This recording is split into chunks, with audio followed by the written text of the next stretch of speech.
السلام عليكم ورحمة الله وبركاته. ازيكم يا حبايبي؟ عاملين ايه؟ يا رب تكونوا بخير وفي احسن حال ان شاء الله. النهاردة هنعمل مع بعض المراية المضيئة، وهنشوف تكاليفها كام بالظبط.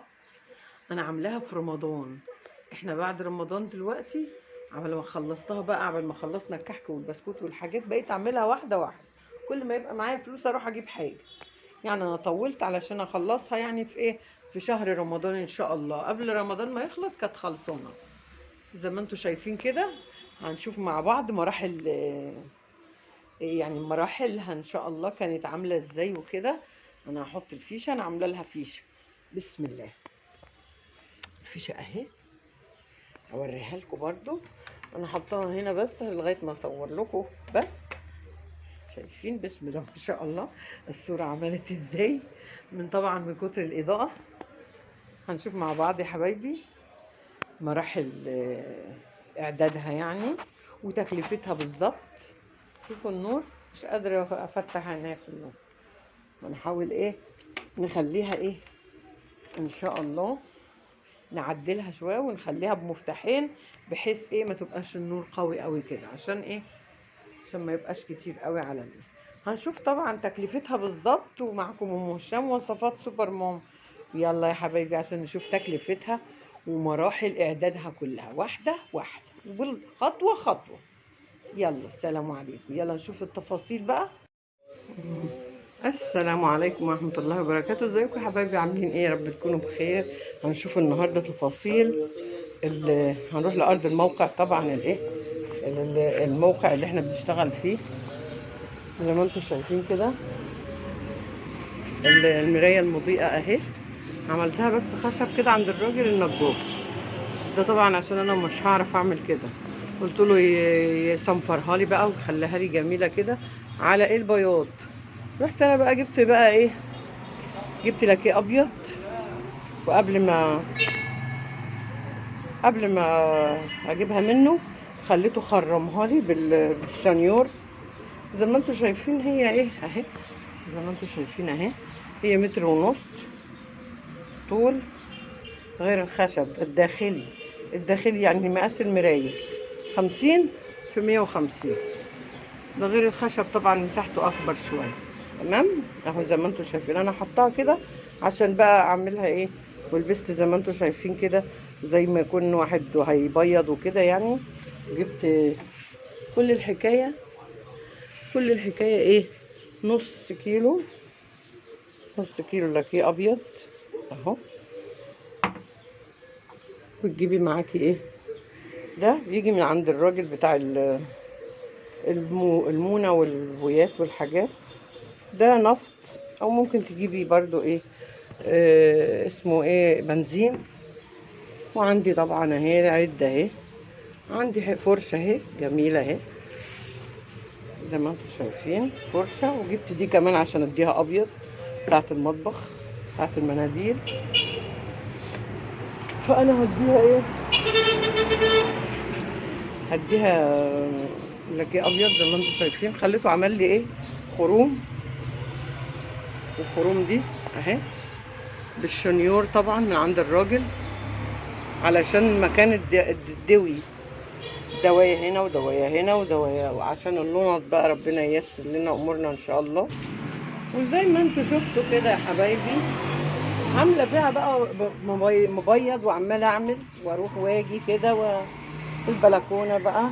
وانا صايمه النهارده، كام رمضان، كام لا اله الا الله سيدنا ونبينا محمد رسول الله. اديتها وش واستنيت عليها شويه يوم كده، واديتها الوش التاني. ودي كده من ورا، دي اللي ما بتبانش، اللي بيتحط فيها المرايه من ورا، والكهرباء والحاجات. زي ما انتوا شايفين كده بروح مدربه في حاجه بسيطه كده، ازود، احط شويه بويه، آه، لاكيه يعني ابيض وهنا.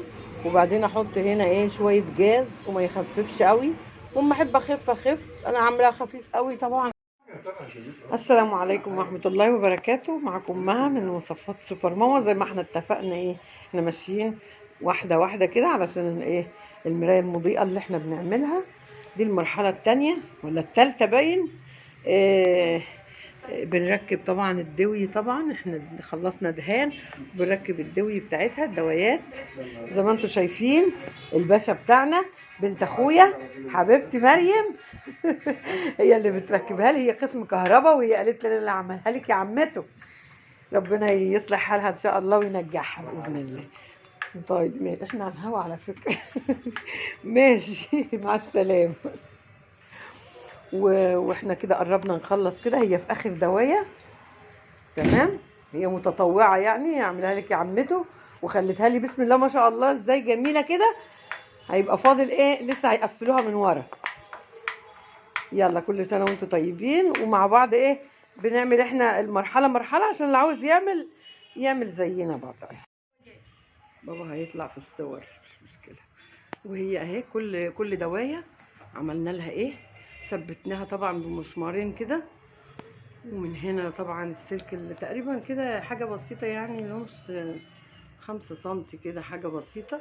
وبعد كده بيتوصل على التوالي بايه، بالسلك التاني اللي هو ده. اي نعم انا مش فاهمه قوي، بس يعني ايه هم قالوا لي كده يعني اخويا بقى وبنت اخويا ربنا يبارك لي فيهم، هم اللي ايه بيساعدوني فيها. تمام، مع بعض في برضو في كل مراحل ايه المرايه المضيئه. معاكم ام هشام وصفات سوبر مام. ايوه يا حبايب قلبي، كده خلصنا كده تمام. خلصنا الكهرباء وشغلناها كده، هنشوف مع بعض هي بتنور ازاي. انا مش راضيه ابقى قدامها عشان بقى مش عايزه اطلع معاكم وانا بشيلها واحده تبقى عملت ازاي، اللمبه عملت ازاي. بس هنشوف لها حاجه دلوقتي ان شاء الله، هوريها لكم بقى بعد ما قدناها كده وظبطناها كده ايه بقت تمام اهي. اهي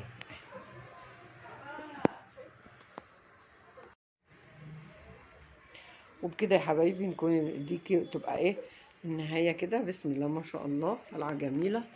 ركبت بقى المرايه طبعا ف واللوند والحاجات، بس يعني بسم الله ما شاء الله.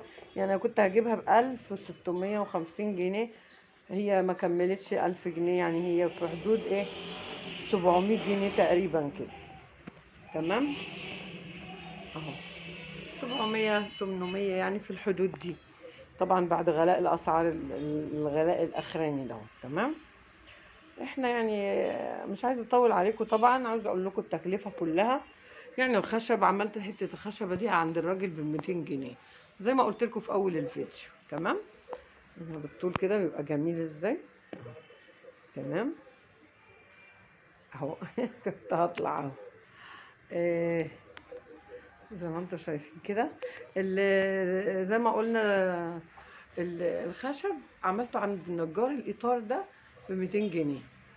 وبعدين جبت ايه، جبت طبعا لاجيه ابيض، وجبت حاجات يعني تقريبا ب75 جنيه، وعملته انا اللي دهنته وطلع جميل حلو زي الفل. وبعد كده جبت حاجات كهرباء، تقريبا كانت سلوك كهرباء ودوي طبعا. انا عملتها ب14 دوايه وايه ولمبه. تمام، عشان كده نورها كتير قوي. هحاول ايه بعد كده اقسم النور، يعني اخلي واحده وواحده او كده، يعني عشان لو مش عايزه ايدهم كلهم مره واحده. تمام، هخلي اخويا برضو اللي يعمله لي ان شاء الله، مدحت اخويا ربنا يخليه لي يا رب. إيه فوصلنا لغايه ايه، عملنا الكهرباء السلوك، السلك اللي من ورا، والدوايات 14 دوايه و14 لمبه. يعني جبت حاجات الكهرباء دي تقريبا كانت ب 300 كام يا ربي، كام 350 تقريبا. والازاء والمرايه تقريبا برضو نفس الكلام، بس خدت يعني 325، يعني قريب برضو مش بعيد عن الكلام ده. و200 جنيه في الاول، و75 دهان وكده او فرشه وكده ممكن يبقوا 100 جنيه. يعني بقى يعني حاجات بدل انت بتعمليها النتيجه هتعجبك طبعا حتى لو اتكلفت، بس دي احسن طبعا من الحاجات اللي بره، الله اعلم معموله ازاي وبتاع وكده. تمام، وده كان فيديو تفصيلي ليكم حبايبي عشان اللي عايزين يعملوا الايه المرايه المضيئه زي ما انتم شايفين، وتكلفتها وكل حاجه. تمام، وانا مشغلها فيشه ممكن بعد كده اعمل مثلا اقسم فوق ال مثلا نص اللوند اللي فوق واعمل لهم يعني مفتاح، والنص التاني بمفتاح تاني. وان شاء الله دايما معاكم، ان شاء الله كل حاجة كويسة وجديدة اعملها معاكم ام هشام وصفات سوبر ماما، ودمتم في حياتي، والى اللقاء، والسلام عليكم ورحمة الله وبركاته. ودي اخر لقطة بقى علشان واحنا ايه حطيت الفيشة. طبعا انا نسيت اشغلها واوريها لكم، هي شغالة بسم الله ما شاء الله، بتعمل اضاءة جامدة قوي. طبعا ده وقت اللزوم عشان برضه الكهرباء غليت قوي زي ما انتوا عارفين، وطبعا ايه يعني كل حاجة بحساب، لا ده لازم يعني. تمام، اشوفكم ان شاء الله على خير. تجربة جديدة ان شاء الله، وعم هشام وصفات سوبر ماركت.